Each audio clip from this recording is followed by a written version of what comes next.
हो गए और ये सुनने लगे। इसी तरीके से वेश्या ने कई एक सुंदर सुंदर राग में लाइनें गाई और देखने में भी बड़ी सुंदर थी। अजामिल का मन नहीं हो रहा है कि मैं घर जाऊं, पूजा का समय हो रहा है। आज थोड़ी देर हो गई। जब ये घर आए तो इनके पिताजी ने पूछा, बेटा आज इतने लेट क्यों आए हैं? अजामिल झूठ बोल गए। देखिए कहते हैं कि गलत संगति का असर कितनी जल्दी पड़ता है। आज अजामिल झूठ बोल गए और कहने लगे, पिताजी हमें वहां देर हो गई। मैंने देखो आज कितने अच्छे अच्छे फूल लेकर के आए हैं पूजा के लिए। सुंदर सुंदर फूल तोड़ने में मुझे देर हो गई है। अब अजामिल घर तो आ गए हैं, पूजा में भी बैठ गए, लेकिन इनका मन उस वेश्या के पास में पड़ा। कितनी सुंदर थी, कितना अच्छे राग में गा रही थी, कितने लोग उस नृत्य, उसका नाच प्रेम से देख रहे थे। अब अजामिल का मन घर में नहीं लगता। वो सोच रहे हैं कि कब शाम हो, कब रात्रि बीते, सुबह हो, हम पूजा के बहाने फूल लेने जाएं और वहां पर पहुंचे। भैया धीरे धीरे समय बीता। हर रोज अब तो देर ही होती चली जाती। पूजा के लिए लकड़ी और फूल का बहाना करके अजामिल जाते हैं और वहीं वेश्या के पास में रुकते हैं। अब तो 1 घंटे रुके, फिर दूसरे दिन 2 घंटे, 3 घंटे, यहाँ तक की नौबत आ गई। तो पूरा पूरा दिन अजामिल का उस वेश्या के यहाँ पर गुजर जाता है। इधर जब गांव के लोगों ने देखा कि एक ब्राह्मण परिवार का पुत्र, एक ब्राह्मण का पुत्र और कितना पुजारी बालक, कितना साधक बालक, और ये एक गलत संगति में पड़ा जा रहा है। शायद लगता है इसके पिता को पता नहीं है। गांव के लोगों ने अजामिल के पिता को ये बात बताई कि देखिए तुम्हारा लड़का बहुत बिगड़ रहा है। ये जो वेश्या है वहीं पर रुकता है जाकर के, तुमसे झूठ बोलता है कि मुझे जंगल में देर लगी है, लेकिन ये जंगल में नहीं रुकता है, बगीचे में 2 मिनट भी नहीं रुकता है, घर से निकलता है सीधा वेश्या के घर जाता है। अब जब ये बात अजामिल के पिता को पता चली तो बड़ा कष्ट हुआ। बोले मेरा बच्चा इस तरीके से बिगड़ने लगा है। आज अजामिल जो ही शाम को घर आए तो पिताजी ने पूछा, बेटा तुम पूरे पूरे दिन कहाँ रहते हो?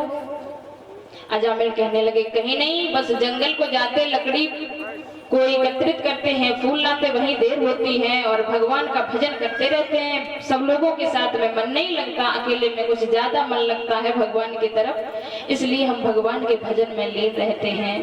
तो अजामिल के पिताजी बोले, बेटा झूठ मत बोला करो।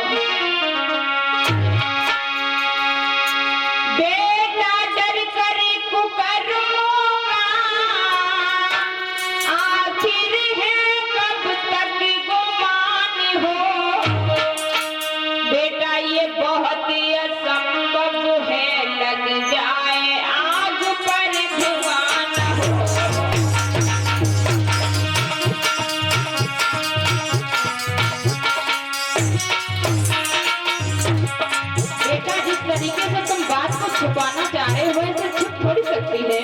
ये बहुत असंभव है कि कहीं पर आग लग जाए और धुआं बिल्कुल न हो। बेटा डर करे पुकार होगा, आखिर है कब तक गुमान हो। बेटा ये बहुत असंभव है, लग जाए आग पर धुआं हो।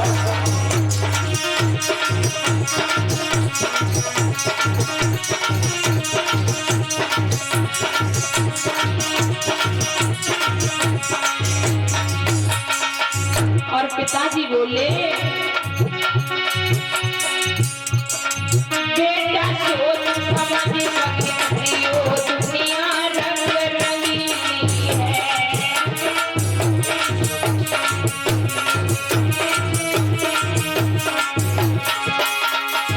रंग रंगीली है, दुनिया रंग रंगीली है।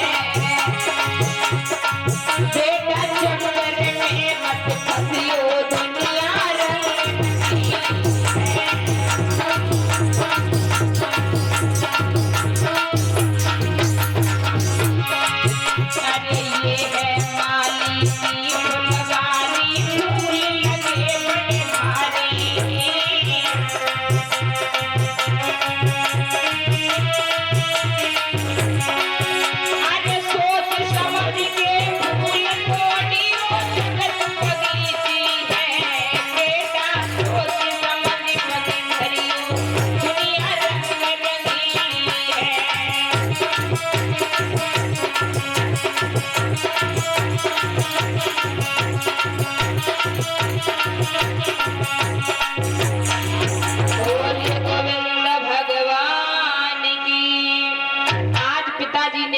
बेटा झूठ बोलने की कोशिश मत करो, ऐसा नहीं हो सकता है कि कहीं पर आग लग जाए और धुआं न हो। तुम इतने कुकर्म करते जा रहे हो। तुम्हें मालूम होना चाहिए कि एक धुंधकारी की मृत्यु वेश्या के चक्कर में ही पड़ा था, यानी पराई स्त्री के चक्कर में पड़ा था, तभी उसकी मृत्यु हुई थी, एक वेश्या के द्वारा हुई थी। बेटा ये वेश्याएं कभी किसी की नहीं हुई हैं, इसलिए इस संसार के चक्कर में मत पड़ो, भगवान का भजन करो। अंत समय में भगवान का भजन ही साथ में जाएगा और कुछ नहीं जाएगा भैया। लेकिन सुखदेव जी कहते हैं कि रे राजन परीक्षित, अजामिल के दिमाग में वो वेश्या इतनी सवार हो चुकी थी कि पिताजी की बातें अच्छी नहीं लगती थी। पिताजी बहुत समझाते हैं लेकिन एक बात समझ में नहीं आती है। ब्राह्मण सुखदेव जी बोले कि हे राजन परीक्षित, जब बुद्धि पर कलयुग सवार होता है तो अच्छी बात भी बुरी लगती